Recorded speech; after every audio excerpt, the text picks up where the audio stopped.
Hello, everyone. This is the Gridiron Review, and we are going to be ranking all 32 draft classes from worst to first. Tune in and see where your teams rank. In last place, we have the Los Angeles Chargers. We really do not like what they did for almost the whole class. Quentin Johnston is fine. He's probably not going to make a ton of impact early on. He seems almost like a Mike Will replacement rather than like another weapon. Like his speed, he plays faster than his 40 time, but he's still not like electric in a way that you would want them to be drafting for.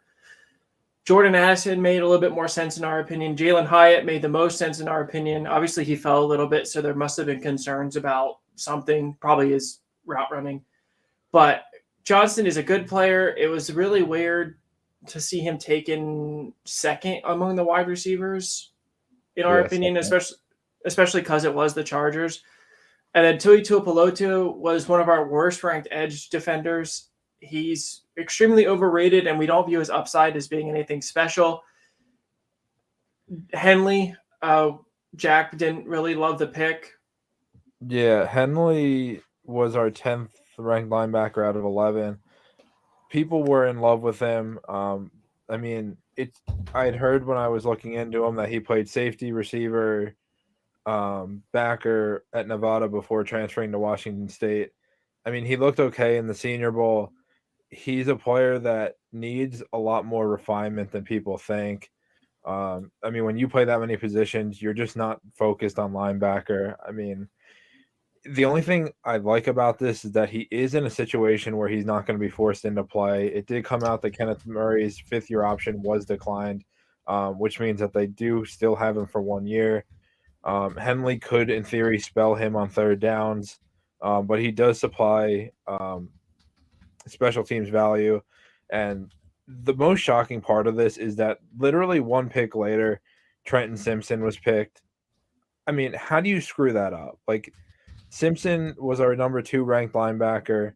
I'd argue he was very similar to Henley in the fact that he could play third downs early with some development to be had. I just think the upside is higher there, and for you to take Henley one pick before Simpson is kind of mind blowing. And it's also worth noting that in general, the linebackers fell. Drew Sanders was a third rounder, and he could have been picked up by the Chargers in the second. Again, Tui Tuipulotu, not one that we enjoyed watching. The Darius Davis pick, I guess, is the Jalen Guyton replacement. He's a speed guy. That's fine in the fourth round. Trey Palmer was still there, who was faster. It was a kind of a reach. Max Duggan, was that really necessary? I mean, I know he's like a good story, but he offers very little at the pro level. And a seventh round pick is a seventh round pick. It's not, a big deal. But if Purdy and Isaiah Pacheco showed anything, is that you should be taking guys with certain characteristics, like something that they can offer. Do they like Duggan? Maybe that guy, he maybe developed into Chase Daniel, where he's a backup for a long time, but I don't know that. I didn't see that. I was disappointed because I wanted to like Max Duggan as a prospect. And just again, in general, the Chargers had needs and they didn't address them in how we thought they should. So I don't know. I don't see them being that much better. Again, Johnston's fine, but I don't know. We'll see. Maybe he ends up. I don't know. I don't know how he fits in that offense. He's probably wide receiver 4 to start. At 31, we have the Washington Commanders. They started off interestingly with Emmanuel Forbes while Christian Gonzalez was still on the board. It's quite the decision there. Yeah, so in one mock we had the cornerbacks fall, and in some miraculous situation, the Commanders ended up with Gonzalez sitting in their lap, which we had only mocked once because again we always have one position fall, and it happened to be corner in that one mock. We thought for sure that they were going to run this pickup, that it was Gonzalez. Not sure what happened with Gonzalez that caused him to fall so far with the ceiling that he has, um, and just the production that he put up at Oregon. And it's worth noting that nothing came out about that. There wasn't Yeah, any news after the fact that there was why he fell to 17. yeah. And then Forbes, I mean, we've said it before, Forbes is a top 3 arguable coverage prospect, but there's just there's no way, because his run support is very much selective, and when he does, his tackling's awful. If he tackles high, he gets shooken off. He's 166. And if he wants to hit low, he rocket himself or missiles himself at the running back's legs, and a ton of the time he just completely whiffs. Those are some And funny if I were highlights. if I were Washington, I would have serious concerns about people picking on his side of the field to run. Jatavis Martin was part of a very strong Illinois secondary. Didn't have a chance to watch him. Stromberg, though, was on my list. Didn't have a chance to look at him. But literally everything that I've heard about him was positive. I even heard one thing saying, like, he was a prospect that people were writing down because, or when they were watching someone on the defensive line, just erased the competition in front of them. Daniels was a combine standout. Don't particularly know anything about him. And then KJ Henry was one of our favorite day 3 picks. Yeah, and it's not like, one thing I just want to note is the Chargers draft is the only one we really didn't like. Like, most of these teams have like good picks. This isn't one of those where like one team just drafted nothing worthwhile. Now, there's a lot of head scratching picks, but KJ Henry is a great pick in the 5th round. However, edge rusher should have been addressed earlier than this. Like, they declined Chase Young's 5th-year option. They are paper thin all across the board besides tackle. Their edge rushers, if they go down, Henry's a developmental prospect with a lot of upside, but the edge rushers fell a little bit. And there was guys there that they could have gotten to be a rotational piece sooner rather than later. And Chris Rodriguez, I mean, I liked him, but he's Brian Robinson. Like, he's not going to, be useful. I don't know. Washington's draft was more just unspectacular, and taking Forbes over Gonzalez is one of those things that may haunt them going forward. The San Francisco 49ers are pick 30, which is a shame because we do like some of their picks, or are ranked 30, sorry. But Jake Moody in the 3rd should have had them at 32nd. They're lucky that they picked pretty well in other spots, because a kicker in the 3rd, when does that ever work out? Jair Brown, Jack had comped to Jimmy Ward, so that was a fitting pick for them. Jake Moody. Go ahead. Yeah, Brown was, I mean, I kind of, his 2 comp debates were Jimmy Ward and Jaquiski Tartt, 2 guys that actually played, well, Tartt less so, but played well for the Niners organization. They were calling him Hufanga on draft night when he got selected. Not quite. I mean, it's possible that he turns into that type of player, but for right now, I'm sticking with Ward, but the 49ers, doesn't even matter that they don't have a 1st or a 2nd round pick. Like, they're known for hitting on mid to late round guys. Like, D Winters, I was in love with, who they took in the 6th, but goddamn, they're going to develop him if anyone's going to. Yeah, I was going to say, we didn't love him, but if he in 3 years or 2 years is starting for them, it wouldn't be a shocker. And they also picked up Cameron Latu, who was actually tight end 5, based on speculation that he has a lot more than what he showed at Alabama, because Bryce Young just never targeted him. Perfect tight end, too, to sit behind George Kittle, and great insurance should George Kittle get hurt, which seems likely at this point. Robert Beal, forgotten man on Georgia. We talked about him as one of our favorite day 3 picks. Braden Willis is a good blocker. And then Ronnie Bell is a good 7th round dart throw at the wide receiver room, where they're kind of thin depth-wise. So we like that pick. Really, the kicker drops them so far. They could have taken so many other players. There is a lot of talent on the board still there. And yeah, they didn't. I don't know. I don't know why. Jake Moody could have been the best kicker in college history. But remember Roberto Aguayo by the Buccaneers? Ring a bell? Yeah, it doesn't work out. Very rarely does taking a kicker in the 3rd round or higher work out. Even taking a kicker in the 4th round. We didn't like that New England did that. I don't know. I mean, specialists in general, like when people take long snappers and stuff like that too, it's like, they're going to fall to UDFA. What are you doing? Like, yeah, and Jake Moody, even if he was kicker 1, was going to be there in probably the 5th, if not trade up a little bit, but yikes. Dallas is 29. This is such a Dallas draft. They not necessarily a bad way, but they reached on most of their picks, and they were needs. Mazi Smith is not someone we really loved. His strength at the combine didn't show as much on film. He can develop into a very decent player, and that's why it's not a horrible reach, but we had him as a second rounder. Luke Schoonmaker was a little more puzzling. We don't know that he's any better than Jake Ferguson, so we're not quite sure what the thought is there. It's not, again, tight end could have been a need, but I shocked it wasn't Darnell Washington, knowing Jerry Jones. DeMarvion Overshown is a fine pick, right? Yeah, Overshown was a good pick, and just to rewind to the tight ends, like everyone talks about Ferguson, but like Hendershot's kind of the forgotten man. Like he wasn't much of a blocker for them last year, but he did a lot of the receiving production amongst him and Ferguson. And like Zach said, like if they did want to consider tight end a need, why are you not going for the freak? Like, yeah, like Schoonmaker is a fine guy, but we didn't see him as being anything more than a good tight end too. So the second round just felt a round early for him. And again, this is like, as we said, none of these classes except for the Chargers are all that bad. It's just, it felt like Dallas pulled the gun early, as Jerry Jones does. And this isn't, it works out for the most part. So it's not a horrible knock. But, and edge, they got another edge rusher. That's probably, useful for them. The big win on day 3 for them is Deuce Vaughn. He shouldn't have been there. We know he's undersized. 5'5" is unprecedented, but he plays so much bigger than this, and he should stick the roster. His dad has got to make the call. Is a great, great story. yeah, the one thing about Dallas's class is we talked about this multiple times earlier today is that they're nailing the UDFA signings. Oh yeah, for in sure. comparison to their draft class, like they picked up the North Dakota State back Hunter Luepke, and then the one that I like the most, they got Florida A&M linebacker, edge tweener Isaiah Land.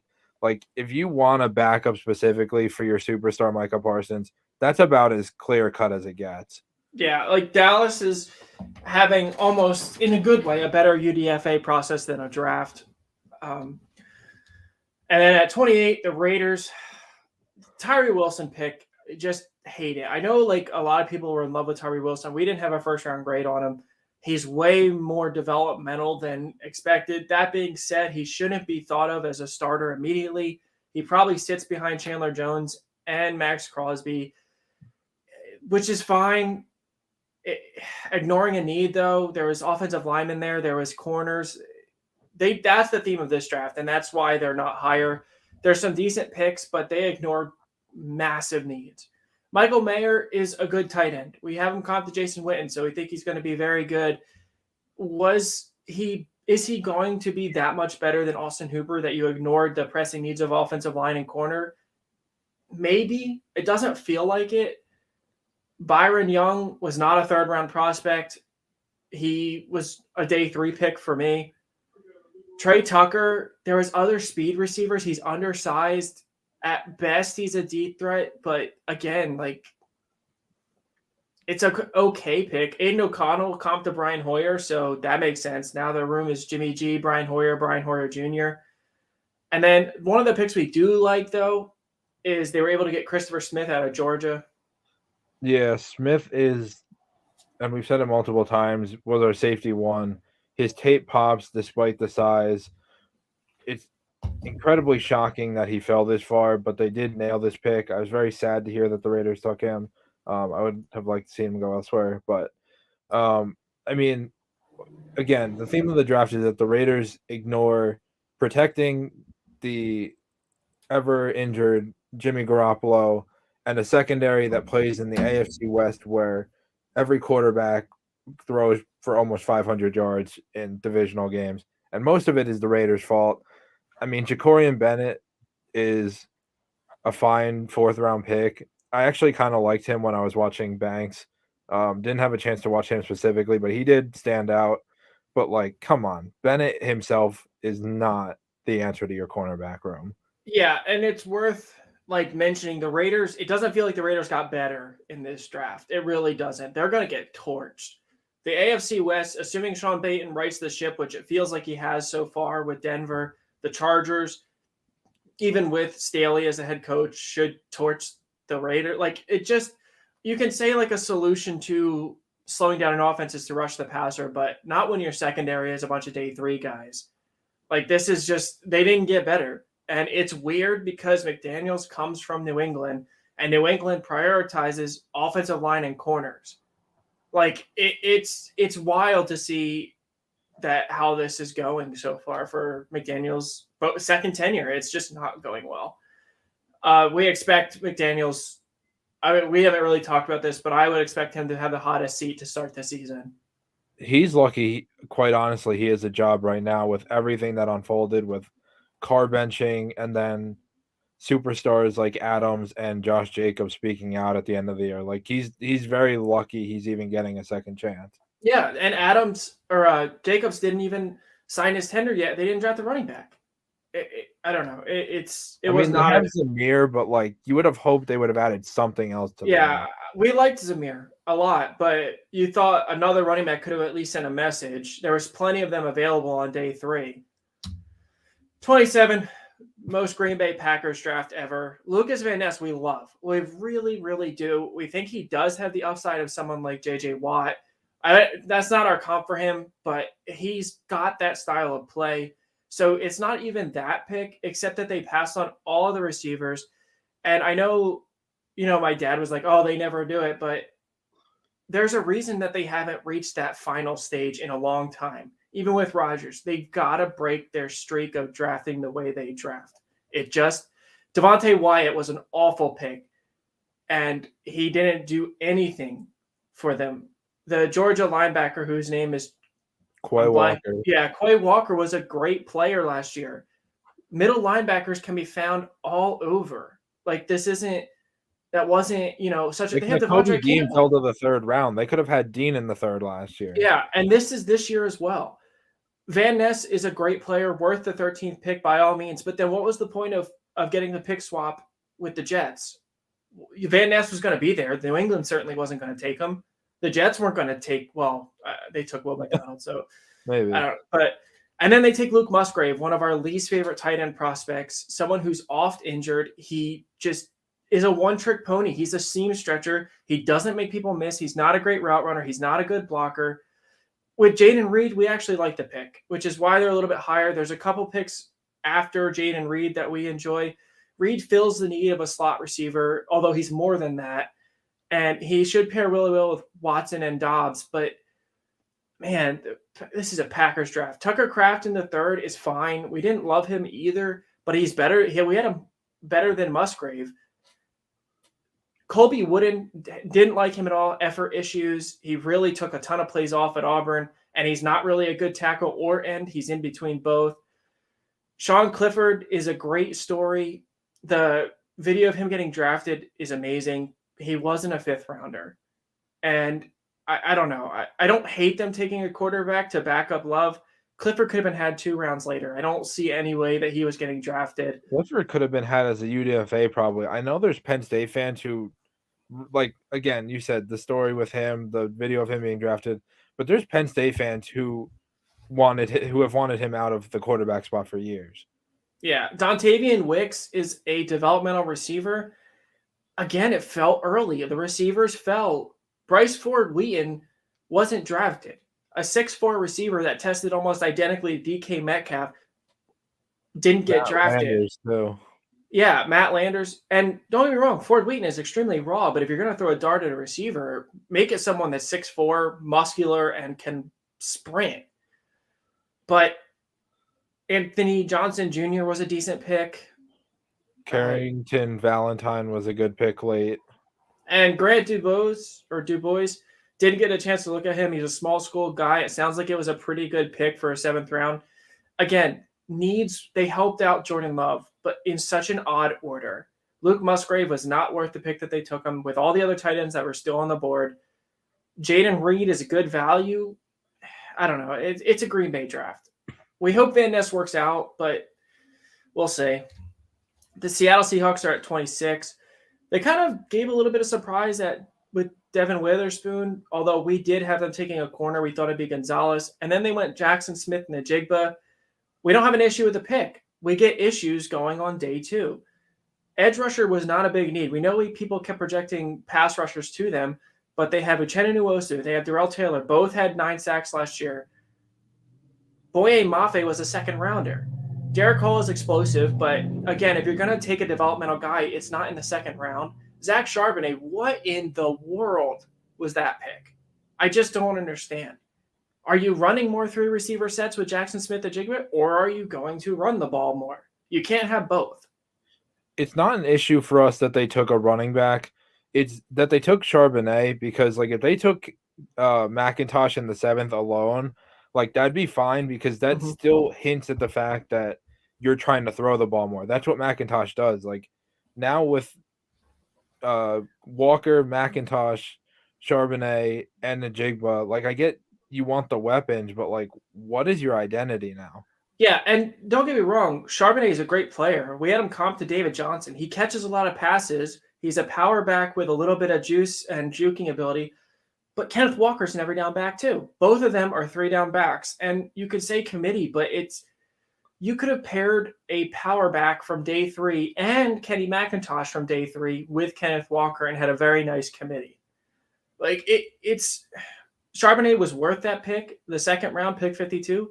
But then why did you draft Smith-Njigba? So are you going to run 3 receiver sets with a great 3 receivers, or are you going to run the ball more with a running back committee?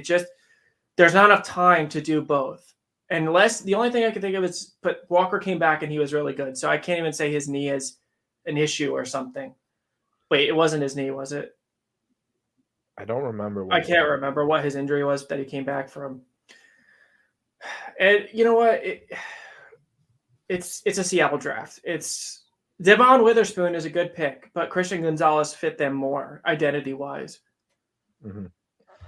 At 25, New England, the most New England draft ever. It starts off really strong with Christian Gonzalez. We didn't have them taking a corner in the first round. We didn't have Christian Gonzalez falling to them because we didn't see a scenario where Detroit would pass on them, especially at pick 12.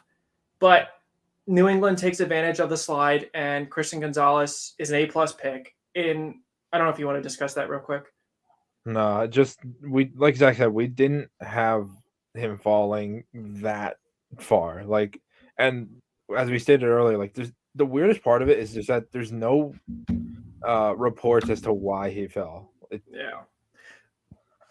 In round 2, they went with Keon White, total New England pick, super athletic, developmental prospect. Like we said, we wouldn't take developmental guys in the second round, but Keon White has all of the upside in the world physically.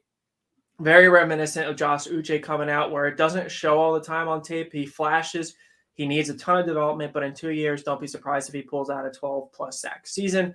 There's the thing to note. We've never seen a player look more miserable to get drafted than Keon White. We know it's like we're joking, but also when they panned to him after he got picked, that guy looked unhappy. And he didn't even want to put the Patriots hat on. Yeah, but as far as a player to team fit, it is a great fit. We trust New England will develop him because in our opinion, he needed to go somewhere very specifically to hone in his athletic ability, like the Patriots have done with Uche. They took Marte Mapu, safety/linebacker, in the 3rd round. It felt high, but that's what New England does. The only issue we have with that pick is they have like 5 of him already. Yeah, so Mapu was one they were talking about who's probably gonna – he's 6'3", so NFL Network, and take it with a grain of salt, was talking about him potentially playing more as a linebacker than a safety, which would make more sense. But everything I've seen today suggests that he's going to be kept at safety, which, as Zach just stated, you have like 5 of him already. So that's the one issue I have with their class. The second is that they took 3 interior offensive linemen, which wasn't the issue. They already have Cole Strange from last year, Michael Onwenu, and David Andrews. And they took 3 interior guys while Riley Reef is playing at right tackle. Like, don't get me wrong, Reef was a decent player when, 5 years ago, but at this point in his career, he can't possibly be more than a backup. Yeah, and like we said with New England, they need a left tackle or a right tackle. I can't remember which right tackle, I think, right? Right tackle, yeah. Yeah, they need a right tackle, and Isaiah Wynn being gone, and they draft 3 interior linemen. So maybe they're envisioning one of them playing. I don't know what. I mean, I can't imagine they go with starting Riley Reef. But one problem we have, they took a kicker in the fourth, and not a particularly good kicker. It's still too early. You can't do that. Kayshon Boutte, even his testing was horrible. The film was inconsistent. His hands were all over the place. But much like the Eagles picking up Eli Ricks in UDFA, at one time he was a very good prospect. And New England has these character guys all the time. Will it work out? Probably not. But in the 6th round, it's a good pick. They also got their gritty little slot receiver from Liberty and Demario Douglas. Is he going to, come out of nowhere in a year and fill the Jacoby Myers role? Possible. And then Isaiah Bolden in the 7th was a good pick as well, right? According to Deion Sanders, it was. But, again, Amir Speed and Isaiah Bolden are corners, and they already have the Jones trio and Gonzalez now. And Miles Bryant for that matter. So, it's just kind of hard to see how these guys even get close to making the roster. Yeah, and they didn't take a running back this year. They didn't take a receiver. They didn't take a tight end. It was a little weird, but it's also not a bad class by any means. It's more just adding depth, very high-end depth, and it's New England. When do they ever draft need? Actually, to be fair, when they do draft need, it doesn't seem to work out. N'Keal Harry and Tyquan Thornton haven't been anything. I mean, Thornton's only his 2nd season, but moving on. At 24, we have the Carolina Panthers. We feel like the Bryce Young pick is going to be Trayvon Walker of last year, where leading up to the draft, it was like, oh, it's going to be Trayvon Walker. That's what it should be. And then weeks after, it's going to be like, well, why did they go with Walker over Hutchinson? Why did they go with Young over Stroud? We know why they did. Obviously, we had Young as our quarterback 3, but if you really wanted Richardson's upside, we understood it. If you wanted Young's floor over Richardson, we understood that as well. However, that trade does not look great for Bryce Young. Moving all of that draft capital and DJ Moore for Bryce Young just feels a little underwhelming. It's not awful by any means, but they should have found a way to make this trade if they knew they were taking Young without sacrificing DJ Moore. As they kept saying, Young is a distributor. He's not an elevator. He's not I can make do Aaron Rodgers with nobody.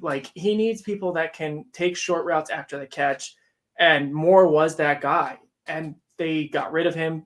Now, that being said, in the round 2, they drafted Jonathan Mingo. We love that pick. Mingo is someone that was not used nearly as much as he should have been at Ole Miss, and we heard the comps to A.J. Brown. We see it. Ours is a little bit more of Michael Floyd, the old Arizona receiver, but we do see the similarities. By no means are we saying Mingo's going to be A.J. Brown, but he has the build, he has the upside, and we think he has the path to snaps early on. They got a much-needed pass rusher, super athletic, to pair with Brian Burns. Yetur Gross-Matos hasn't worked out. And then Chandler Zavala and Jamie Robinson, if you have anything you want to add for those picks. The only thing I want to say is the guard pick I don't have an issue with. It's more like the safety pick. They already have Chin. They brought in Von Bell. They had brought in Xavier Woods last offseason. They had a need at line depth, and Frankie Louvu has been playing well, but they could have brought in a higher end backup based on what else they were doing. Robinson's fine, but I mean, if you were looking for someone to contribute, it's kind of an interesting pick with probably who else was on the board at that point. That's true. It is also worth noting they did pick up Jalen Redmond in UDFA, someone we were very surprised to see not taken, the D tackle out of Oklahoma. So that might be that player that should have been taken here. At 23, the Houston Texans, it's fitting that them and Carolina are next to each other because they picked next to each other for the 2 quarterbacks. CJ Stroud, A+, no issues. The trade for Will Anderson knocks them down a ton. I know initially people are like, oh, that's awesome. But then you stop and think about everything they gave up. They are now putting the pressure on Will Anderson to be Von Miller. And in our opinion, he's not. He's much more Josh Allen from the Jags. And to us, I don't know that he's ever going to be that mega star, best pass rusher in the NFL. And even if he ends up being a 12 to 15 sack guy, you still gave up quarterback capital for him. And I just don't love it. I have a lot of issues with this trade. They could have stayed put and got another edge rusher that maybe wasn't as good as Anderson, maybe was. Van Ness would have been there. Miles Murphy there's a lot of options, and it just that trade is going to stick out and is going to haunt them in our opinion. And then Drew Scruggs in the second. I don't know if you want to. Didn't look at him. I mean, obviously center was a need. We had mocked them, Joe Tippmann, but obviously with the Anderson trade, that took them out of position for that. I mean, you addressed the need. Was Scruggs the best one? It's hard for me to comment on that, but at least they very quickly turned the priority from filling the quarterback to protecting the quarterback. With round 3, they went Tank Dell. This again just felt like the right position, the wrong player. We know there's a lot of Tank Dell fans out there, and actually, I liked him when I looked at his film. But he's at best another. One of the things I saw is that he gives off Deontay Johnson vibes. I don't know about that, but if that's the case, he's one of now like 6 slot receivers that they have on their team, and would have loved to have seen them take a boundary receiver. I don't know. It's not a bad pick because Dell does have speed, but again, John Mechie's back. Amari Rogers is there. Robert Woods is there. Like, Dell does not add anything unique. Maybe he works out in the long run. It's not, like I said, it's not an awful pick. It's not a great pick. In round 5, they went Henry 202. I can't ever get that right. Yeah, so, I mean, we touched on this earlier when we were talking about our favorite day 3 picks, but, I mean, this is about as good as a fit for him as you can get. The value is there because you didn't take him too early. And Ryan's history of developing guys like Fred Warner, Dre Greenlaw, Aziz Alshire, Toto is the next one. Him and Harris at some point within the next couple of years are going to be a very good 1-2 at backer. But for right now, it's great that he gets to sit around behind veterans like Perryman and Littleton. And I didn't love Xavier Hutchinson either, but the dart throw at round 6 is a little bit better to me than the 3rd round pick of Tank Dell. Again, Houston took CJ Stroud. We didn't have that happening at any point except early on because we were convinced he was the number 1 pick. We thought he was the better choice. It's the trade for Will Anderson, not the player specifically. It's not about Anderson. It's about everything they gave up that sinks their class a little bit. At 22, the Miami Dolphins, only 4 picks in true Dolphins fashion, but they made everyone count. Cam Smith is an odd fit because they're corners. I mean, unless they think that Ramsey's going to be done in 2 years, like we had discussed off air, it's a little bit of a weird pick. Devon Achane screams Miami. I mean, he's kind of similar to Raheem Mostert. And so after Mostert has his 2 crazy games and then goes down with injury, instead of, having to shift the type of running back, they have Achane to take over now. And then in round 6, they went Elijah Higgins, a wide receiver that sounds like he's going to be converted to tight end. He actually worked out with the tight ends at the combine. And if you're going to replace Mike Gesicki, you might as well do it with the bargain bin version of him. And I love Higgins' upside as a day 3 pick. He's smaller than Gesicki, but they didn't really feature him anyway with Miami. So it's great to get someone that may start quickly in the 6th round. And then Ryan Hayes, you can always use offensive lineman. The only thing we're disappointed in, and this is kind of a joke, but they didn't take a quarterback, especially Holton Ahlers was there from East Carolina University. He's a lefty. It would have been great to see them have a backup lefty for Tua. That's more just a personal thing. We're a little disappointed, but it was right there for the picking in round 7, and they didn't do it. At 21, the Minnesota Vikings. Jordan Addison was actually our best fit for Minnesota to pair with Osborne and Jay Jettas. He fell right to him. We had them having to trade up a little bit in previous mocks, and they didn't have to. Addison is never going to be a wide receiver 1. He is a perfect wide receiver 2 or 3, depending on how much they love Osborne. Mekhi Blackman in the 3rd was pretty good value, right? Yeah, Blackman in the 3rd was good value, and then they took Jay Ward in the 4th. I know Ward struggled a little bit, had his ups and downs through the years. But at least they're throwing bodies at the room. Like, they're not completely ignoring the room like they've done in the past, which is all you can really ask for at this point.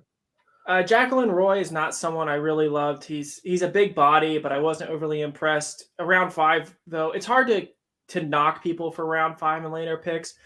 Jaron Hall, really didn't like him. He's old for a backup. We wish they would have taken a backup with at least some projectable upside. And we don't feel like Hall is that guy. We imagine if Cousins has a similar year, they'll be picking a quarterback next year, maybe even in the first round. However, Dwayne McBride in the 7th is ridiculous. We didn't have him as a top 5 back like Bucky Brooks, but he's a ferocious runner. He's got a little bit of vision issues, and he's not a pass catcher, but it's hard to find a better value in the 7th round for running back, especially when they're looking to trade Dalvin Cook or cut him. And I would assume embrace a committee between Madison, Nuangu, Ty Chandler, and Dwayne McBride. That's a pretty good room. At 20, we have Buffalo. We actually mocked the tight end to them, so that wasn't surprising. Dalton Kincaid, we know they have Dawson Knox, but Kincaid's a better blocker than Knox and way more upside. There's 2 ways to solve the Buffalo problem on offense of protecting Josh Allen. One is to add more weapons at receiver so he can get the ball out when Diggs is covered. 2, is to add more, change the offensive philosophy, sort of. So with Kincaid and Knox, you can run more 12 personnel, should open up the running game in theory, allow for more play action, not requiring Allen to run the ball on his own as much. Plus, Kincaid should be an absolute menace in the red zone. A lot of people are calling him Baby Kelsey. I thought he was much more similar to Greg Olsen, but I love the pick, and I'm glad he was the first tight end taken. They also went and got offensive line help, thankfully, with Osiris Torrance in the 2nd round. Yeah, so kind of building off what Zach was just saying, like the one way to protect Allen is to start running the ball more, and that makes all the sense in the world for the Torrance pick. We do have concerns about his ability to pass block against higher end defensive tackles, defensive ends. So I mean, between Kincaid and running 12 personnel and adding Torrance to the front, it really screams to run more, which, you know, we would have thought if that was the case, maybe you add somebody on top of Harrison Cook, but you know, the offseason's not done yet. And then Yeah, I was going to what? say, there's still a ton of running backs in free agency. Like that's one thing that's lovely about this year is guys like Kareem Hunt are still available. Dalvin Cook never got traded. Austin Eckler never got traded. So don't be surprised if Buffalo adds something else to the room. Zeke could go and steal touchdowns from James Cook. Yeah, that's true. In the 3rd round, they took Dorian Williams. It feels like this is the Tremaine Edmonds replacement. We're not sure how they feel about Terrell Bernard. If they loved him, we assume that they wouldn't have taken a linebacker in the 3rd round. I know he's not exactly the same player. Bernard's a little undersized. I think Williams was 6'3", right? No, so Williams, I think, is like 6'1". Oh. So Bernard, I remember, I think you told me last year, was more of like a 3rd downs type player. He's right? very similar to Milano. Yeah. And it sounds like Williams isn't too far off from Milano himself. Like we mocked Buffalo a linebacker several times. We just thought it was going to be someone who could replace, not saying Williams can't, but who could replace the size and athleticism of Edmonds. And quite honestly, this would have been the year to do it with Campbell, who was 6'5", 250, and tested like a freak at the combine, and Drew Sanders, who was 6'5", 240, Yeah, like and can run sideline to sideline. I mean, it's worth noting, obviously, Jack Campbell went way higher than we expected. We had Campbell mocked to Buffalo in round 2, I believe. So that may we had them late round 1 in right. So I think that may have changed their plans, but I mean, we'll see how it works out. Williams could be that guy. It is an odd replacement for Edmonds if that's the goal. Maybe they're shifting their defensive philosophy a little bit, but we'll see. They had another offensive lineman. Didn't love the Justin Shorter pick. Thought there was other guys that would have been a better fit, but it's like we said, it's hard to knock people for 5th round and later picks. Tennessee Titans are at 19. There's a big reason why we don't have them higher. Peter Skoronski, great pick at 11, fills a need. Positional flexibility on the line that was, as Jack noted, decimated and gutted at the beginning of this offseason. Yeah, Skoronski was one we actually had mocked to Tennessee earlier. He kind of tumbled a little bit through the last couple mocks, but we did like the fit to Tennessee.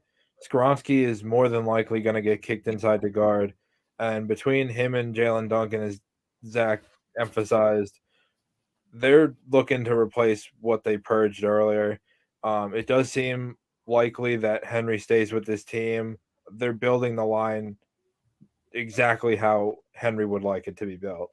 And in round 2, they went with Will Levis. As we've said, we never had him as a first-round prospect. If you want to check out our breakdown of him earlier in the year, we've had him as a second-round graded guy for months, but this is the best thing that could have happened to him. I know the NFL Network and the camera crew kind of embarrassed him a little bit, and that was wrong, obviously, but he needed a little bit of humbleness, and we really, really hope that this allows him to truly, stick his head in the mud and hit the ground running. I butchered that analogy, but he gets to learn from Ryan Tannehill, who should be a great mentor, someone who he's very similar to, and someone who faced a lot of scrutiny early in his career. And look, Vrabel's never really developed a quarterback before. He did resurrect Tannehill's career, but Willis didn't work out. So it'll be interesting to see. Levis shouldn't start at all next year. We hope he's unless there's injury to Tannehill, we hope he's able to learn better ability to read defenses and sense the pressure. The big reason why Tennessee is not higher is the Tyjae Spears pick.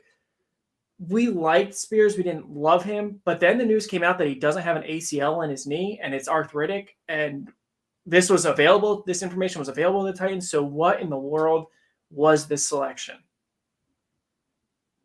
Yeah, I mean, you look at what happened to Gurley with all the knee stuff. Like how how can you just be like, yep, we're cool with wasting our third round pick? Like the Titans might have purged, but it's not like they fully went into rebuild mode. They can still compete. This very easily could have been a contributing starter.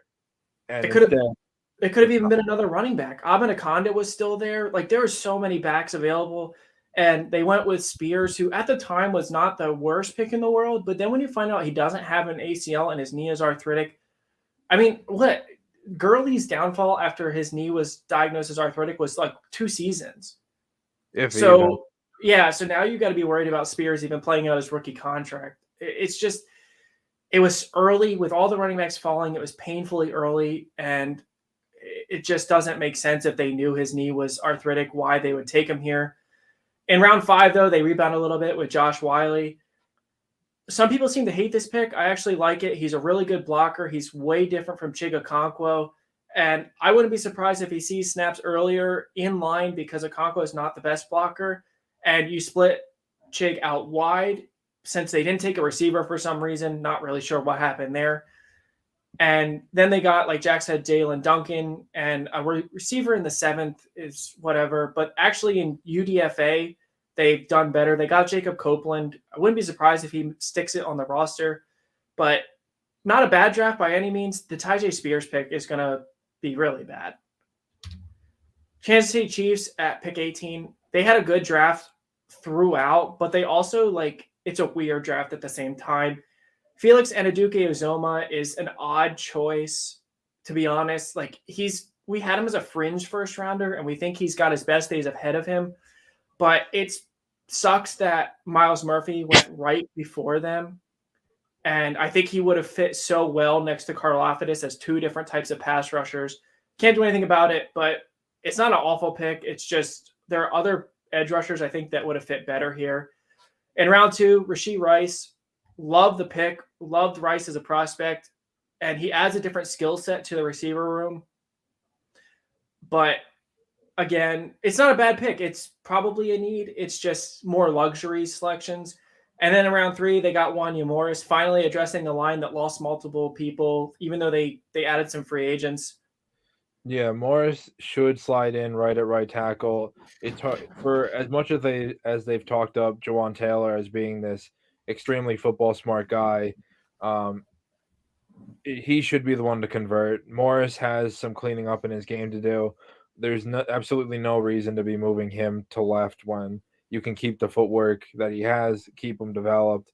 The other thing is Andy Reid, when they interviewed him, actually said that they liked him because of flexibility, which I never really considered. But with the starters they have inside, there's absolutely no shot that he gets moved in there. And then they took backup safety and corner. I mean, with how much they invested in last year's draft in the secondary, kind of surprised that didn't go to some other position group. But like Zach said, when you win a Super Bowl, it's very hard to nitpick anything they do. Yeah, and none of these were bad picks. They just, To be honest, it felt safe. Like Uzoma is a safe prospect, and there's nothing wrong with that. And we don't mind the Rice pick. That's just more would have loved to see him go somewhere where he could have had a bigger impact, and he probably won't in Kansas City because all of their receivers are young. But it was a decent draft. It just wasn't amazing. Tampa Bay Buccaneers at 17. Kalijah Kancey is going to wreak havoc next to Vita Vea. Love the fit. Glad they didn't go quarterback because only Will Levis was available. And then in round 2, they got toothless and ruthless Cody Mauch. Yeah, positional flexibility. After I watched him, I liked his tape so much that I want to call him a tackle, but he did play interior at the Senior Bowl, so I mean Tampa's going to do with him what they want. They have needs everywhere across the line, pretty much except center and left tackle, because I assume Worf's getting kicked over, so good for him. I took Yaya Diaby. Is fine. Didn't love it, didn't hate it. And then at pick 153, they got a much needed middle linebacker or flexible. I'm not sure you would know. Yeah, Servakia Dennis from Pitt. He was a guy who had some buzz throughout the offseason. Never as like a first round or anything, just as a guy that could be a steal for whoever took him. I like the fit here. He's a third down type backer to start, which again, it's going to be hard to see snaps with White and David, but I mean that's about as good as you can get for mentors. He is on the smaller side, so he's probably going to learn more from White speed than he's going to learn from David's style of play. Round 5, they went with Payne Durham. It seems like Cade Otton's the starter moving forward, so we don't have an issue with it. Didn't love Durham's film, but he's a decent tight end too. They also got Trey Palmer, who should be the Scotty Miller replacement, as a guy who literally you just go out there and tell him to run straight. We think he is a better deep threat than the Cincinnati receivers taken before him, Trey Tucker and Tyler Scott. So it was really good value in the 6th round. And then Jose Ramirez is a pretty good edge on day 3. The Atlanta Falcons are 16, and it is because of most picks after Bijan. This was a bad pick. I know that was mocked a bunch late, but we just didn't want to believe it because, look, you can say he's the best prospect since Barkley. Barkley was a bad pick for the Giants. He hasn't worked out to be worth the selection that he was at. We've said from the get-go, the last time a first-round running back lived up to the draft selection, it was probably Christian McCaffrey. Edwards-Helaire certainly didn't. Najee Harris hasn't. Now, whether that's the offensive line's fault or not, it doesn't matter. Leonard Fournette didn't live up to the monumental hype he had as Adrian Peterson too. And Josh Jacobs is debatable. He had a great season last year, but before that, he hadn't done too much. I mean, he was good, but never like an elite guy. But it's not even living up to the hype. Like Jerry Jones literally came out days before the draft and said we should have never taken Zeke at 4. Yeah. And then Arthur Smith is like, oh, this is a great idea. Let me take a running back at 8. Yeah, this has nothing to do with Bijan. He was one of the better prospects in this draft, but running backs in general, it just doesn't work. And you had Tyler Algier, who was 1,000-yard or right around 1,000-yard rusher from the 5th round. And you might want to say, oh, well, he's trying to build his days of Tennessee. That's great. Tennessee hasn't won anything. They went to the playoffs, and when they got to the playoffs, at some point they got overmatched by a passing team. The days of riding a running back to the Super Bowl just seem to be over. And I just feel like there were so many other positions that could have been useful here. Their wide receiver room is awful. After Drake London, their number 2 is Matt Collins, and I know he had a decent year with the Raiders, but that doesn't mean he's good. And then beyond a single receiver, not even a dart throw on the 7. Yeah, like this was. Now we'll get to their other picks, but the Bijan is it just doesn't work out. And even if he becomes a top 10 back in the league, we won't be surprised if there's multiple players in the first round taken after him that would have suited the Falcons more. But in round 2, they went offensive lineman, which was definitely needed in Matthew Bergeron. Yeah, Bergeron so he was a tackle at Syracuse, played both sides. I had him with the late second round grade, so this was a bit of a reach.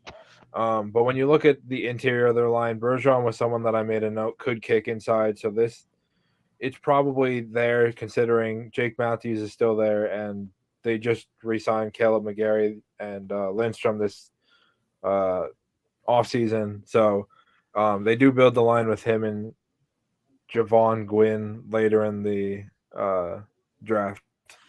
And in round 3, they went and got Zach Harrison. He was my favorite upside edge rusher, not counting my as in day 2 or later.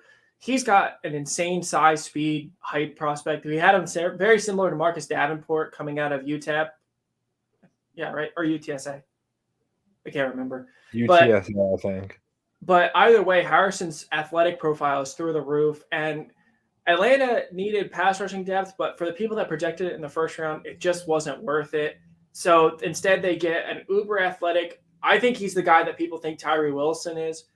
So he gets to develop behind Calais Campbell, behind Lorenzo Carter, behind Bud Dupree, behind Grady Jarrett, and he could be special in 2 or 3 years. Round 4, they did another great pick with Clark Phillips III, and round 7, DeMarco Hellams, another great pick.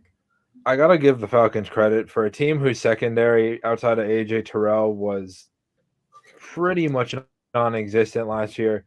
They've done an unbelievable job of building up the secondary, bringing in Jesse Bates to play free. Personally, I think Hellams is an absolutely legit candidate to fight for that strong safety spot next to Bates. And Clark Phillips could use the year to develop, but they did bring in veteran Mike Hughes. So, I mean, could they use an outside corner? Okuda. Well, that's what I was going to bring up too. Is like you did trade for Okuda, but like his ability to stay healthy through the years hasn't been great. Could the Clark Phillips pick have been an outside corner? Possibly, but Phillips should slide in nicely in the nickel spot once he's ready to go. At pick 15, we have the Jacksonville Jaguars. Their draft was all over the place for us. It was positive and it was negative, and very similar to Detroit's, which I think is one more after this. We love the Anton Harrison pick, especially with the news that broke late about Jawan Taylor possibly getting suspended. Cam Robinson. Yes. Yeah, Cam Robinson. But either way, Harrison could play right away. He can play both tackle spots, right? Oh, yeah, you can convert him if you want, but it sounds – well, they still have Walker Little, who I'm assuming they're going to kick to the right, so they'll probably keep Harrison left. And, I mean, I love this fit a lot for Harrison. People were saying he was a hard person to scout due to the RPO nature of the Oklahoma offense. I didn't really find it that difficult. Maybe I'm doing it wrong, but Harrison, I mean – with Lawrence and Etienne and everything that they've brought in and the addition of Ridley, this team is going to be extremely scary, and Harrison is going to anchor that line this year. Absolutely. Brenton Strange in the second round. Thought it was a little high for him because he was our sleeper, one of our 2 sleeper tight ends. Strange is a great run blocker, has a lot of untapped receiving potential, and we imagine he'll play in line if they ever do that because Ingram is not a blocker whatsoever. Round 3, hate the pick. Tank Bigsby was our worst rated running back, I believe, of everyone we scouted. I think so. There's like weird fans of Bigsby, which is fine. Like everyone's opinion is subjective, including ours. But it felt like this was 2 rounds, 3 rounds early for Bigsby. Now, profile-wise, he should be a great pairing with Travis Etienne. But is he that great that he's going to be better than what Snoop Connor would offer? In our opinion, no. Now, we could be wrong, but I just don't see it. And then their picks kind of get questionable for 3 in a row. Ventrell Miller, linebacker is not a need for them unless, like Jack noted when we were talking before, unless their young guys just aren't developing. Yeah, so Miller was one I had heard a lot of buzz around for the last few weeks, and I really did want to look at him. Didn't really get a chance to. But, like, for them to take it, a lot like 4th round isn't super early, but for them in particular to take a linebacker this early, they paid Foyesade. I can't imagine he's the problem. But like the 2 young guys they took last year, we thought them taking 2 last year was kind of ridiculous to start. But Lloyd was one that I thought had effort issues and one that didn't really seem to be all for stopping the run. And I know he had I think he had over 100 tackles this year, but it really did sound like towards the end of the year, his playing time started to get cut and I can only imagine what if it was effort, if it was just they didn't like his ability to take on blocks, literally anything that I didn't like about him. Muma was another one, except he was quite the opposite. He can play early downs and was struggled a little bit in space, but I mean, that pick to me, if I was a Jags fan, is completely worrisome about last year's picks. Yeah, and even though Lloyd got his snaps cut, Chad Buma didn't do anything either. So it's not like it was even for that. But they started the rebound after a couple questionable picks. Antonio Johnson is great value in the fifth. Yeah, Johnson never thought just strictly on prospects that get taken for the upside of their size. Johnson is 198 at 6'2". He has the frame to fill out, the frame to be an extremely bruising safety, but he doesn't show it on tape. He is very passive-ish against the run with some inconsistencies in coverage, but the Jaguars have enough personnel to where he'll sit and develop, and hopefully he'll be a stud in a year or two. And that's the same thing with Parker Washington. He was taken in the sixth. He shouldn't have been there. He was a day two receiver on talent. Very similar. We ranked him we comped him to LaVisca Chenault light. He's a very similar play style to him, and even like Debo, a guy that can play out of the backfield. He's thickly built. He's got decent athleticism. He's very hard to tackle, very elusive. Would have loved to see him go to a place where he could be theoretically making a bigger impact, but for Jacksonville's sake, this is a great pick. He could do a similar job to what Jamal Agnew does, but he's bigger. So we love that pick. And then the only other one really I want to mention is Derek Parrish in the round 7. He was getting a lot of buzz late. Looked at him, really liked his athleticism, liked his effort. He's actually not a bad pass rusher, but his arms are all time short. They're in the 1 percentile. So he almost seems like he should convert to linebacker, but with everyone they just drafted, it's a little bit of a weird fit. But for the 7th round, might as well kick the tires on someone like Parrish with upside. At 14, we have the New York Jets, another team that started off really rough. The Will McDonald pick is not a good one. It's weird to see like some people for this. I don't know. I don't see it. I don't see it as a great fit. I don't see it as a great positional need this early. And it felt like a panic pick with Broderick Jones gone. But that's what you get for doing the pick swap with Green Bay. You knew that there was a possibility you were going to miss out on your guy. There's still offensive linemen there. It's just a weird panic pick. But then they recovered pretty nicely moving forward. Joe Tippmann in the 2nd and Carter Warren in the 3rd or in the 4th. Both guys that, due to varying circumstances, could have been much higher choices. Yeah, Tippmann, we had a mid to late first grade on, although we understand that centers don't typically go in the first, and the history of them going in the first is very up and down. It's also, I saw Mel Kiper called this not a strong center class. I have to disagree. I thought this was one of the strongest center classes we've seen in a very long time. If Kiper says it, then it's probably the opposite. Yeah. Tippmann, I mean, we had debated him for the Jets' first round pick, so to get him in your second round spot is great. Carter Warren is what did they say? He's a Patterson, New Jersey kid. He came to like their regional combine or whatever. So, I mean, you miss out on Broderick Jones because of the Steelers jump, and you rebound and go get your guy. So good for them. Yeah, and the order just seemed a little bit off. If they would have gone tackle in the 1st and edge in the 4th, I think it would have looked better.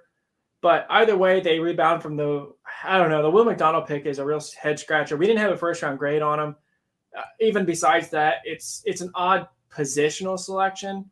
But in the 5th, they got one of our favorite running backs, and I cried. I know I mentioned this on our favorite day 3 picks. Israel Abanikanda, very similar to Jonathan Taylor testing and size-wise. He's a big, electric running back. And he should be one of the best backup running backs in the league very quickly.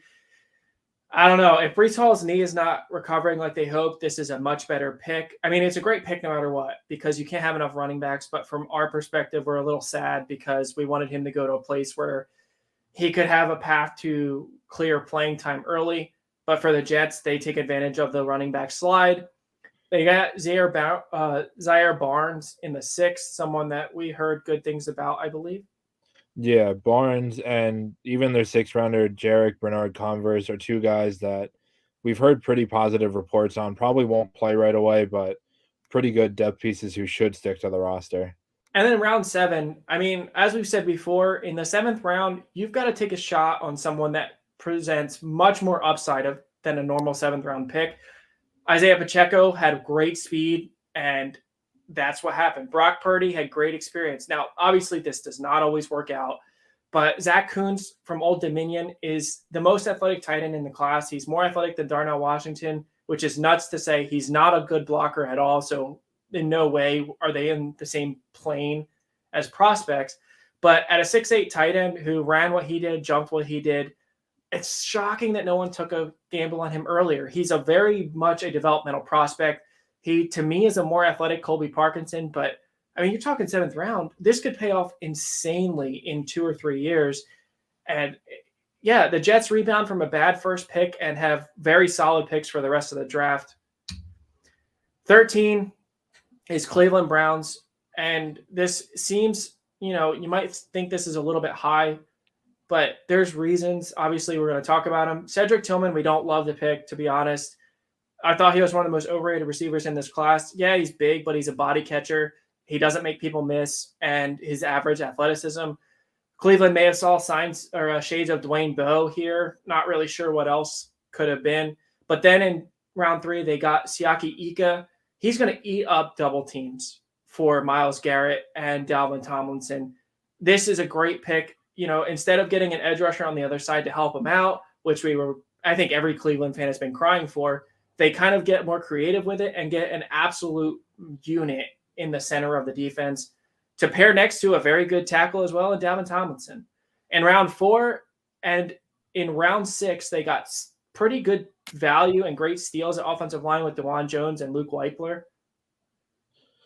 Yeah, Jones and Weichler get to reunite from Ohio State and now in Cleveland.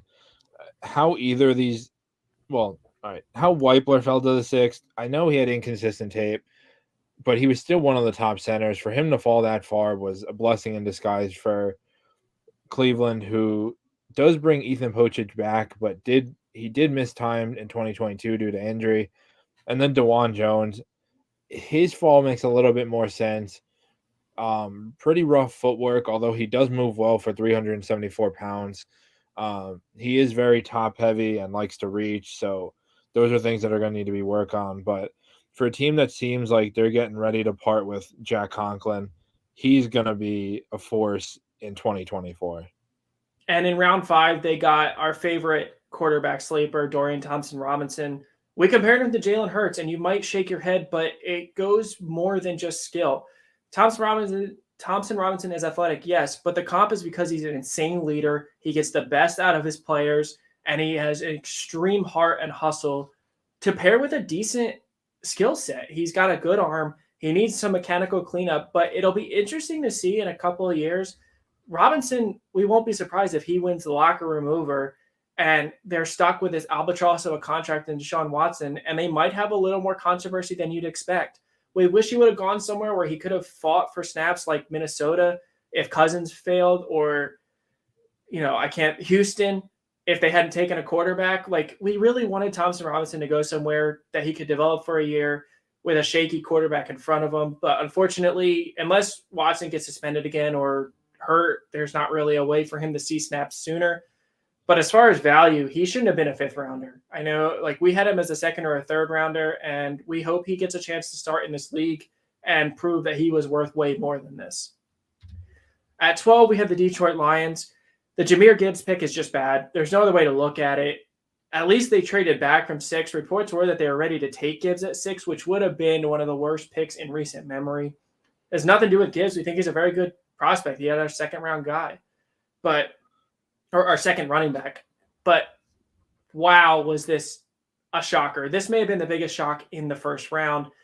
Christian Gonzalez was right there, and it seemed like such a natural fit. They traded back and skipped on Gonzalez, and he made it back to them at 12. And we thought it was a sure thing. And instead, they go get Jahmyr Gibbs and sequentially trade DeAndre Swift to Philly. But does Gibbs offer that much more than Swift? I mean, obviously Swift's been hurt, but Gibbs isn't a big guy. Like, don't act like he's this massive running back that can be a bell cow. I think he's going to catch a ton of passes. I think he's going to get his fair share of carries. His comp is Alvin Kamara. It was the easiest one in all of the draft this year. But, I mean, I don't know. This is hard. Running backs, again, like we talked about with Bijan, taken in the first round, it just doesn't seem to work out for teams. And I don't know. They could have had Christian Gonzalez and Jack Campbell. The 18th pick at Jack Campbell, we don't hate it. He makes sense to Detroit. It's still a little bit of a reach, but the Gibbs pick just it's not good. And they could have traded back again and amassed more draft capital, or they could have taken him with their pick 34, which was Sam Laporta, who was our top receiving tight end. He was our number 2 overall, but our number 1 receiving tight end. So again, we don't hate that pick. We love it, but it's just very questionable for a team that's drafted very well otherwise. Yeah, pick 45, the Lions took Alabama's nickelback safety hybrid Brian Branch. Really did not like this pick at first, especially after Branch fell out of the first. It was kind of a weird fit considering Detroit had just brought in Gardner Johnson, who actually was our comp for Branch. Although after some internet surfing this morning, people were saying that it could be the out on Tracy Walker. So like Gardner Johnson and Joseph will play safety, Branch in the nickel, which I think makes a lot more sense. For the people who were speculating Branch was going to kick out to corner, that's just way too big of an adjustment for someone who runs a 4.5 and has played safety most of his life. Yeah, and value alone, though, that is a great pick no matter what. Like, to get Brian Branch at 45 is amazing. And then they went and got Hendon Hooker in round 3. I didn't have him as a first-round prospect, but I have no problem with him here. You got to wait and see how the knee is healing for him to see how it affects his athleticism. But if Goff fails, if they feel like they need to get out of that contract, Hooker is a great replacement. He's the same as Goff, except more athletic. So I have no problem with this. And then Broderick Martin, it's not a bad pick, but we would have rather seen them get a pure pass rusher at tackle, like Adebaware, to pair next to their big 300-pounders. He doesn't add anything new to the room, but it's not an awful pick either. At 11, we have Cincinnati. They kind of have a weird draft, but we also like all of their picks. Miles Murphy at pick 28. Again, much like other prospects of ours that we really loved, we're a little disappointed just because we wanted him to go somewhere where we could have a bigger role. But maybe they're trying to trade Trey Hendrickson eventually or Sam Hubbard. I think somebody on NFL Network said that he's very similar to what they have already. That couldn't be further from the truth. So, maybe it was even on ESPN. I can't remember, but they said that Murphy is very similar to Hubbard. No. Hubbard ran in the 4.9s. Murphy ran in the 4.5s. Like, they are so different. And as we thought about it from a rotational standpoint, Murphy does make a lot of sense. He can chase down the mobile quarterbacks. He's got that type of speed and burst. Will he play a lot right away? Doesn't seem like it, but maybe we'll be surprised and they're trying to get rid of one of them that we just hadn't heard yet. And round 2, there's a common theme here. They went with super athletic DJ Turner. Yeah, not just Turner. In the 7th, they took cornerback DJ Ivy. Ivy, I don't know if he has the athleticism, but this just goes to show that the Bengals are finally learning from their mistakes. Their secondary is constantly getting torched. Awuzie is coming off a torn ACL. I believe this is the first offseason so far that they haven't re-signed Eli Apple, right? I believe so, yeah. Right. So it seems like they're finally trying to move on. They're good picks. Could you have taken somebody in round 1 instead? Possibly. Could you have taken someone like Brent over Turner? Or no, that was earlier. Somebody else than Turner? Possibly. But we love the Jordan Battle pick. We had him ranked amongst the nickelbacks specifically because on tape he was more active in run support, closer to the line than he was as a safety. But for a team that just lost arguably the best safety tandem in football in Bates and Bell, to replace him with first rounder Dax Hill from last year and Jordan Battle in the 3rd round this year, it doesn't get much better than that. And they took 3 offensive weapons in rounds 4 through 6. Charlie Jones in the fourth, great wide receiver 4 for them, and he could theoretically replace Tyler Boyd if Boyd is the odd man out of the starting 3 when they have to pay Burrow, Chase, and Higgins.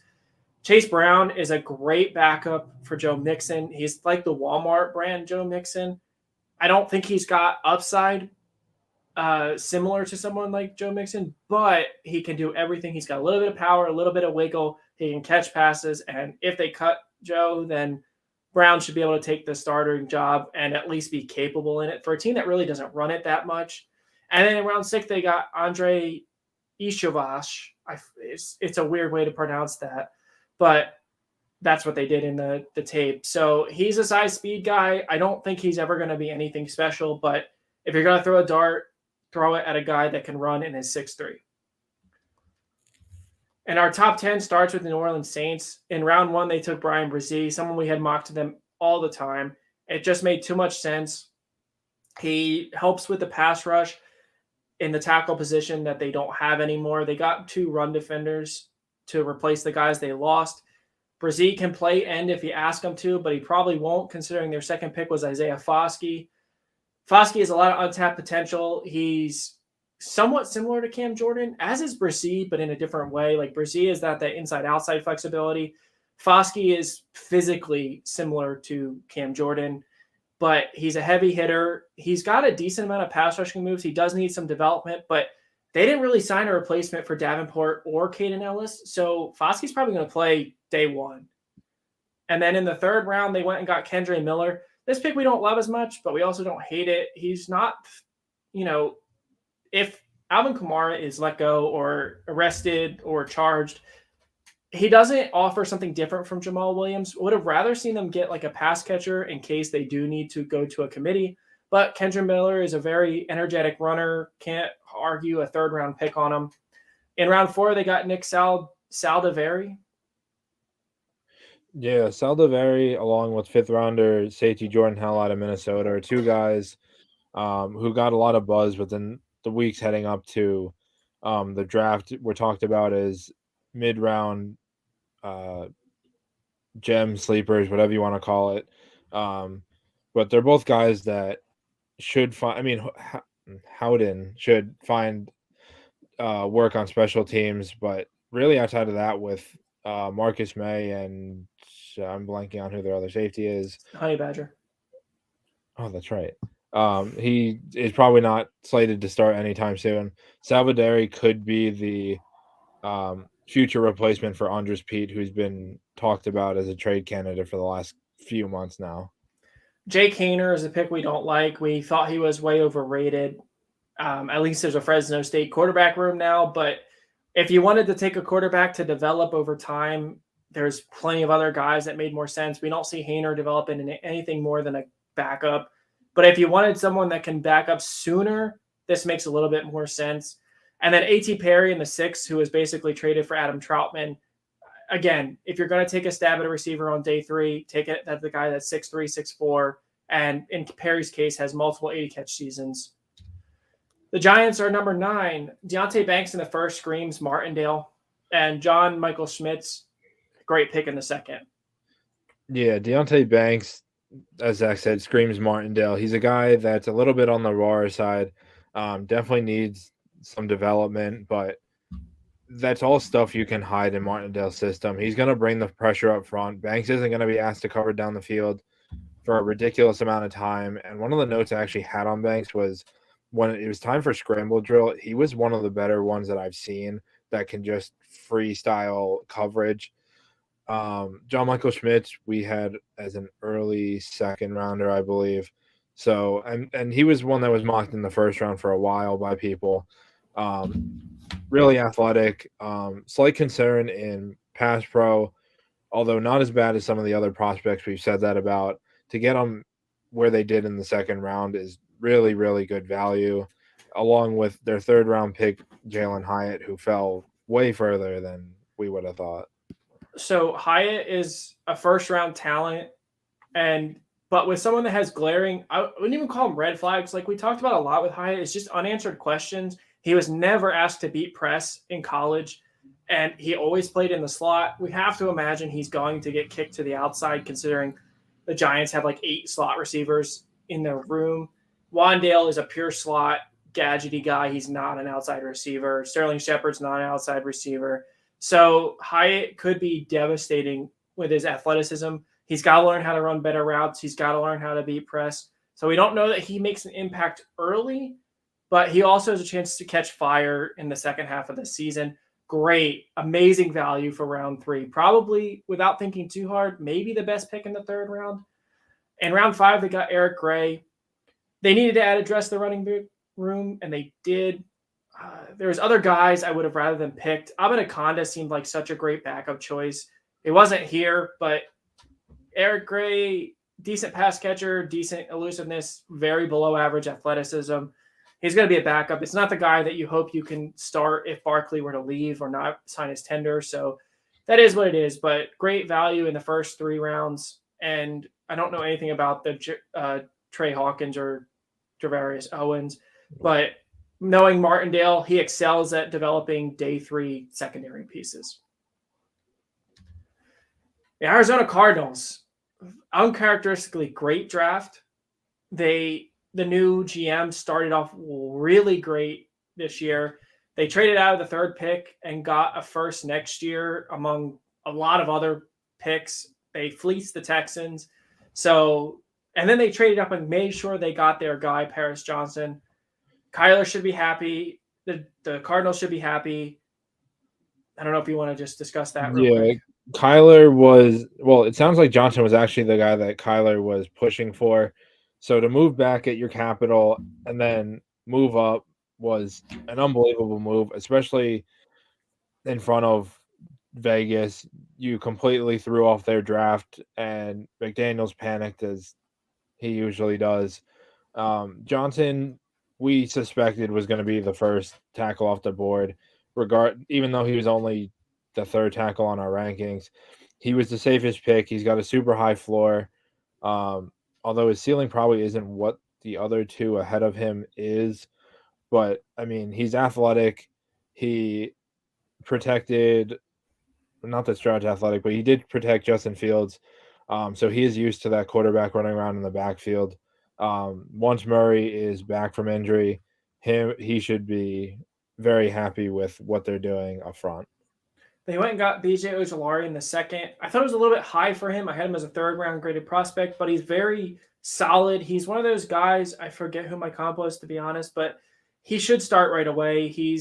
I don't see him ever being even a 12 sack guy, but he could be a 10 sack guy repeatedly. Very technical, under athletic. He was misused at LSU where he's asked to drop back a lot, and he shouldn't. He should be a pass rushing stand-up backer. But again, that was a need. They addressed needs all across the board. Garrett Williams in the 3rd. Yeah, Garrett Williams is actually coming off torn ACL, so it may have been a little bit high, although he tore it in October, which means he should be ready for camp and all that. But between him and Kytrell Clark, who actually had a very strong draft process, they are starting to rebuild the secondary, who before Thursday night was set to start like Antonio Hamilton and a bunch of other no names. Michael Wilson in the 3rd is gamble because his health has always been a question. But as far as ability, he's number 1 receiver material. He's a great route runner, great hands. He can go up and get the jump ball. He's got good release, good athleticism. Again, it's just he's missed time in every single season. They went and addressed the line further, which they needed because they have got to have the oldest offensive line in football right now. And they went and got John Gaines the 2nd. I got nothing on him. And then Clayton Tune in the 5th, another one of our favorite sleeper quarterbacks. We had him as our quarterback 5. We liked him more than Levis. And as crazy as that sounds, it was more to do with Tune's draft, like what it was going to cost to get him versus Levis. And Tune could develop into something pretty good. He's got a strong arm. He's got mechanical issues that you need to correct. He's a good athlete. And, he's going to be a great backup for Kyler, but he may start soon because they don't really, their current quarterback is hurt as well. It'll be interesting to see how that plays out. Owen Popoe, not the best fit in the world, but as far as value, is a good pick. And Dante Stills for a 6th round, he's kind of like a tweener between tackle and end. They need help everywhere. So it was good pick, good selections. The Rams had one of the most impressive classes in the draft, ranked at 7 because it didn't feel like they got any major impact players, but for a team that has needs everywhere, the worst depth in football, probably the worst starting defense in football, they addressed almost every need. Steve Avila in the 2nd round was their first pick. Yeah. So I remember saying this on Friday night after we went live. What we tell the kids at the high school level is games are won in the trenches. And for as many needs as the Rams had, they did exactly that. They built the trenches. They took Avila, offensive line wise, they took Avila, and then they took Warren McClendon in the 6th, I believe. I can't. Yeah, they had a lot of picks, which is why it's kind of hard to read, but every one of them was good. 2 guys. I mean, McClendon needs some time to develop. Avila should start right away. Needs, to work on his ability to see staunch blitzes, all that type of stuff. But I mean, these are 2 guys that in 2 years from now should be anchoring that line. Byron Young in the 3rd, someone who, if he was younger, he probably would have been a late 1st, early 2nd round pick. He is older, but guess what? He's going to start right away. He's not, I wouldn't call him a super developmental prospect. He's a decent athlete with good pass rushing moves. Actually, he's a high level athlete with good pass rushing moves. He might need a little bit of development, but guess what? He's getting thrown to the wolves and he's older. So if you believe that, the older prospects mean more mature. That's good. In the 3rd round, they also took Kobe Turner. Perfect guy to pair next to and learn from Aaron Donald. He's a small school guy, so he's probably got a little bit of a learning curve, but we had them taking Kancey at one point, I believe. So this is total sense. This makes a ton of sense. In the 4th, they got Stetson Bennett. Some people seem to think that was a little bit of a reach. We were higher on him than others. Look, is he a little undersized? Yeah, but so is Bryce Young. He's got a good enough arm. He's an underrated athlete. He's got a winning pedigree. Reports were that he turned people off in his interviews. It's believable. He's not that kind of guy. He's not great in interviews, even in, the championship. The national championship post-game interviews were not great. So we're not surprised by that. But what he is someone that can start if you need him to right now. And Stafford's not getting any younger. He's not suddenly having fixed discs in his back and neck.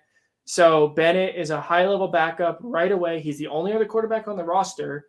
And we could see him taking over this team next year, realistically speaking. Nick Hampton, a long shot, but again, upside, it's there. Davis Allen, again, he's not the best tight end in the world, but he's going to probably slide in as tight end 2 or 3 and see snaps. Puka Nacua is one of our favorite day 3 picks. We comped him to Robert Woods, so the fact that he goes to the Rams makes a ton of sense. There is a realistic chance that he ends up as the wide receiver 2 by the end of the year. Is it super likely? Maybe not, but Van Jefferson and Tutu Atwell have not developed. So Puka Nacua is the only one they address the receiver room. He's pretty elusive. He takes jet sweeps, all that kind of stuff. Great pick. They also got Tre'Vius Hodges-Tomlinson in the 6th, an undersized corner, but with a ton of talent. Yeah, Rams went heavy on the young secondary last year with Darion Kendrick and Jacoby Durant. They lost a lot this year. David Long, Troy Hill. Obviously, they traded Jalen Ramsey for chips. Taylor Rapp and Nick Scott, both starting safeties left.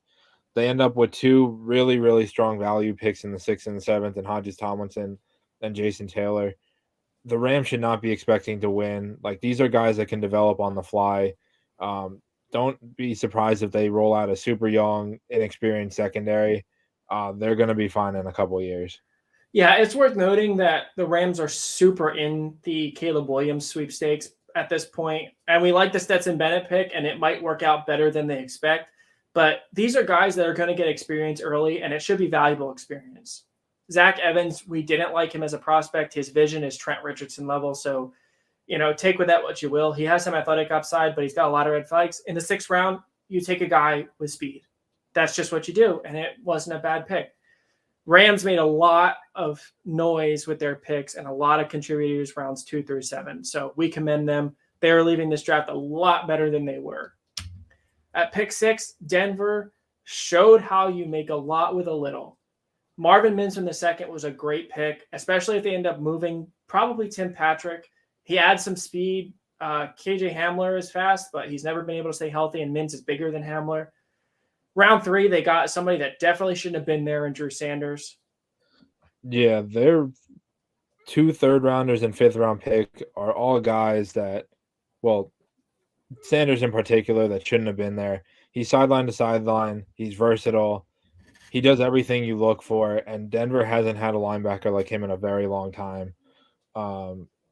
Riley Moss, a little bit early for us. People call him a ball hawk. We're not really on that boat. We think a lot of his picks are more the conditions of the throw per se than his ability to make a good play on the ball, especially with Ringo on the ball here. Kind of surprised they didn't go with someone that could start opposite Surtain. I mean, Moss probably will start right away, but play better to start. And then Skinner, highly developmental safety prospect, coming off a torn pec. He has the size to be a ridiculous contributor in the future, though. At 5, Baltimore had their signature, didn't make a ton of picks, and yet every pick was very good value. It's just what they do. Zay Flowers was a wide receiver 1, not really close. And even better, he pairs so well with what they have already. He should be Lamar's check down target, but he's so much more than that. The comps to Steve Smith are real. We had him similar to Antonio Brown, but Steve Smith is a fair comp as well. He could be the best of anyone in that room. And we like Rashad Bateman. But Flowers, super loyal, super likable guy, elite route running, great after the catch, great hands, and we think that he'll be Lamar Jackson's best friend. And then in round 3, another linebacker we kind of mentioned, Jack mentioned him a lot. Trenton Simpson was worth more than a 3rd-round pick. Yeah, Simpson shouldn't have been there, especially with the Chargers taking him back or right before him. I'm not going to get into that, but Simpson is a developmental prospect. I still never thought he would have tumbled this far. Fits perfectly in Baltimore as in their blitz-heavy front. Good in space. He's working with one of the best linebackers in all of football. He's going to be just fine. Tavius Robinson is that signature 4th-round pass rusher for the Ravens. Super athletic, developmental guy. He'll probably take a couple of years, but they churn these guys out left and right. And then Caillou Blue Kelly in the 5th round and Andrew Voorhees in the 7th. Incredible value. Yeah, Blue Kelly is going to absolutely fit himself right into the AFC North. That division probably has more fights than anybody, and Caillou Blue Kelly is one of the most aggressive corners I've ever watched. He's going to fit in very, very nicely down there. And Voorhees, I get he's got a torn ACL, but like so did Garrett Williams, who went in the 3rd. And I get they're different positions, but like if he was going to fall, never did I think that this fall was going to be from a 1st round to a 7th.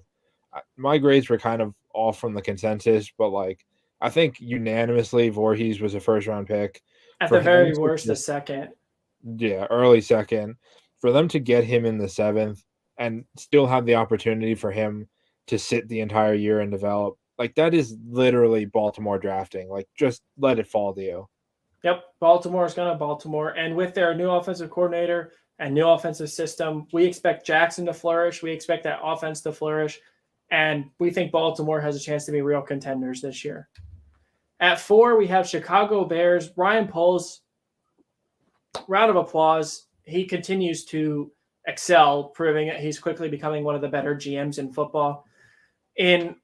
Besides not even counting the trade with Carolina, they got Darnell Wright at pick 10. Maybe a slight reach, but right tackle was a need. And Darnell Wright was, correct me if I'm wrong, the best pure right tackle. Correct. And in round 2, they got Gervon Dexter, a massive upside tackle with pass rushing and run defending potential. He's a little bit raw, or a lot of it raw. He flashed. He wasn't consistent, but it's hard to imagine getting a more athletic guy at his size. In round 2, they also got a much-needed corner to pair with Kyler Gordon and Jalen Johnson. Yeah. Chicago's got one of the best young secondaries in the NFL. It's not really debatable. Stevenson, Johnson, and Gordon, Brisker at safety. You can't get much better than that. The Bears are building the type of defense that Fields needs to succeed, and everything that they've done this offseason despite the rumors that they were going to trade him for a quarterback in this year's class. I'm glad they didn't. Yeah. Good job to Poles to stick to your guy and just build for him. That's how it has to be done. And if it doesn't work out and you have another rough season, guess what? Next year's quarterback class is great, or at least theoretically. So if Fields doesn't take the steps forward, and there's nothing saying he won't, then you should be in prime position. You have extra firsts. Like, you have everything set up to protect yourself. And they also went and got another guy similar to Dexter with Zach Pickens. We like Dexter more, but Pickens, another super athletic, massive potential guy, didn't live up to the insane hype he got coming out of high school. But hey, he's going to be able to sit and develop. In round 4, they got Roschon Johnson, our running back 4 in this class. And it is wild that he was still there. Should be very fresh. He was the backup at Texas. When he started, he looked very good, effortlessly powerful, who can catch passes, run receiver routes. I wouldn't be surprised if he takes over the backfield right away. It's a shame because Khalil Herbert is a nice story. And maybe they form a committee, but Johnson, amazing. Just amazing pick here. Tyler Scott, Darnell Mooney, very similar to Darnell Mooney. And at the very worst, he's a great speed receiver that you'll line up for a couple plays, take jet sweeps, all that kind of stuff, return kicks, punts. Noah Sewell, it's an odd fit. We didn't love the fit, but the value is incredible. Yeah. Chicago is just, if Fields takes a decent step with his throwing, which with DJ Moore, Chase Claypool, Darnell Mooney, Cole Kmet, now Tyler Scott, Roschon Johnson. Yeah, Robert Tonyan. Like, he should. If he doesn't, then Chicago's going to be a perfect place to slot in Caleb Williams, Drake May, Bo Nix, or it's got to be very attractive for a veteran. At 3, Howie Roseman. I think we're ready to crown him the best GM in football. I know there's a lot of great GMs out there, but this man has just been on an unbelievable roll since drafting Jalen Reagor. He took it personally. He took that awful decision personally, and he has not looked back since. It's hard to believe someone as hated as Roseman was after that pick has been able to rebound and become – he put up a statue outside of the link. I mean, Jalen Carter at pick 9, they did the trade up just in case, giving up a 4th next year. It seemed like destiny that Carter was going to go there. And then to wait at 30, stay patient, not trade up, and take Nolan Smith falling to them is insane. Smith is very raw, but might be the highest character player in this whole draft, and he is a freak athlete. He gets to learn from Hassan Reddick, his closest comparable in the NFL, but he's more athletic than Reddick is, as crazy as that seems.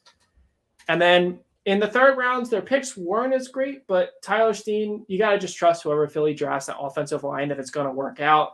And Sidney Brown is a hard-hitting safety that he's got to learn, but you could easily see where this might work out.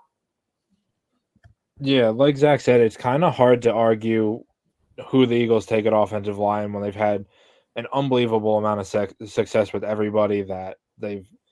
And Steen is one that's going to have to convert, but with Juergens making the conversion this year, Steen is going to take a very similar career path where he's going to sit, and then he's going to continue to sit until Juergens is ready to take over for Kelsey whenever that time may be, because that seems to have been the rumors for the last 5 years now. Brown, like Zach said, hard-hitting, developmental safety. I turned his film off after about 5 minutes.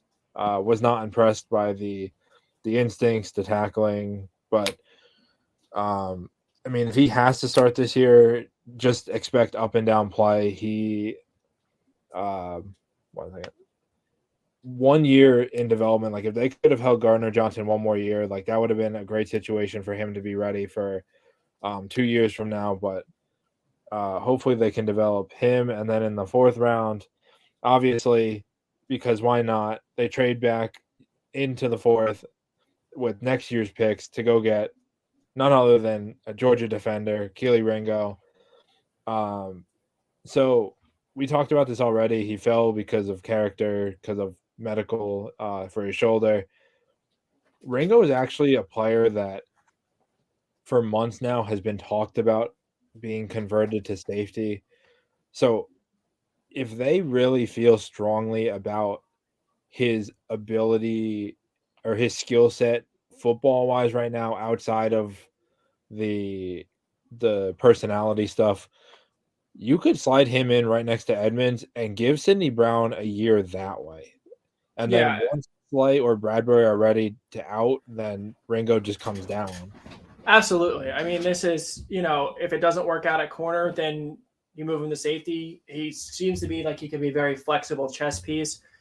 And then Tanner McKee in the 6 is the only pick we don't like. If we don't have a problem with them taking another quarterback for the factory, but McKee is not someone we liked. He's very immobile, so if you ever did have to play him, it's not going to work out, especially because your backup is Mariota, who, is like that guy from SpongeBob that has paper skin and broken bones and all that stuff, or glass bones and paper skin.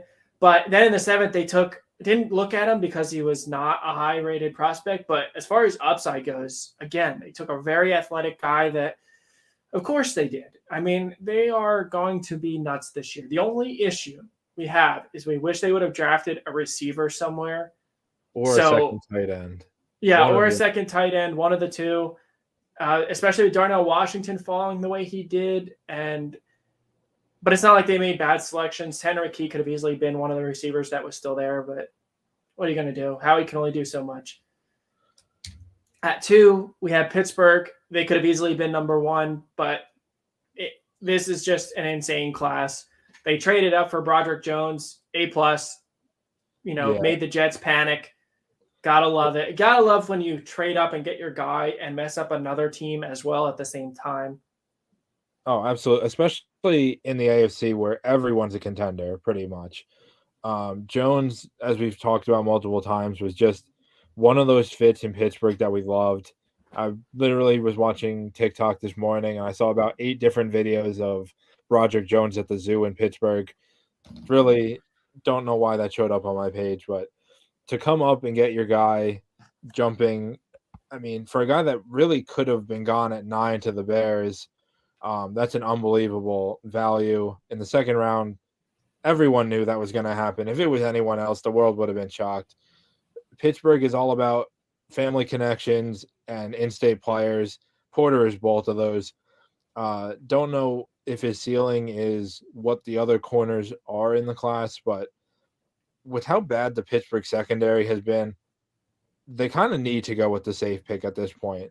Porter's going to slide in opposite Pat Pete, and their secondary might look the best it has been in years. In round 2, they took Keanu Benton, someone we weren't nearly as high on as a 2nd-round pick, but it is a need. He's more developmental than your normal 2nd-round pick, but he's a run stuffer. Theoretically, I didn't see it as much as I wanted to, but it's not a bad pick. They needed this desperately because they have a bunch of small pass rushers in Chris Wormley and DeMarvin Leal at tackle that just they sucked against the run. I mean, Dalvin Cook, I think that was last year where he had like almost 200 yards at halftime, it felt like. So They get bigger in the tackle, which was needed. And then in round 3, they got Darnell Washington. Never did we project them getting Washington, but guess what? They took advantage of the slide for his medicals, but the Titans took a guy without an ACL, so you tell us. Darnell Washington, he was a first-round prospect. Now, maybe the medicals scare you a little bit because he is big. He's going to get hit low a lot, but he should have been a 2nd-rounder. I mean, his comp is – it's Gronk-like. We don't have him as a comp to Gronk. We have him as a much better Jelani or a more developed Jelani Woods, but he's going to be the backup tight end to start. He's going to be the 6th lineman. I saw something amazing where they're going to nickname the revamped O-line, the picket fence. And I was like, that is so great. I love it. And that's Washington awesome. Is a part of that. He's insurance should Pat Freiermuth have concussion issues going forward as he has already. And you can line him up out wide in the red zone and just laugh at the corners and safeties who have to mark him because he's not going to be guarded. Love the pick and love that he can go to a place and still learn, even though he's further along in his development than people seem to give him credit for in both blocking and passing. So great pick. And in the 4th, they did it again. Nick Herbig. He was one of our favorite day 2 pass rushers. A little undersized, but a lot of juice, a lot of pass rushing ability. He's got flexibility in that he can drop back. He's got the athleticism for it. and he gets to learn from TJ Watt and Alex Highsmith. He's The going to be the family third. connection is also there. Oh yeah, I forgot that Pittsburgh signed him. Yeah. And the Wisconsin connection for pass rushers as well.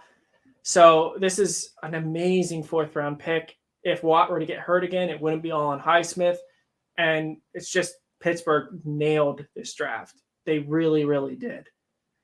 And then the number 1 is unbelievably, in our opinion, the Indianapolis Colts.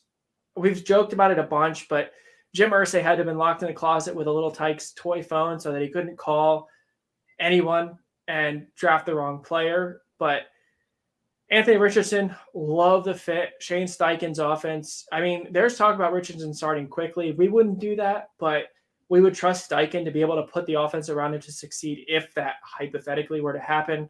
And the one theme with this whole draft is athletic upside, but people are going to knock them for it because it's risky, but the value that they get throughout this draft, and we'll cover the picks, is insane. It is not reaching by any imagination.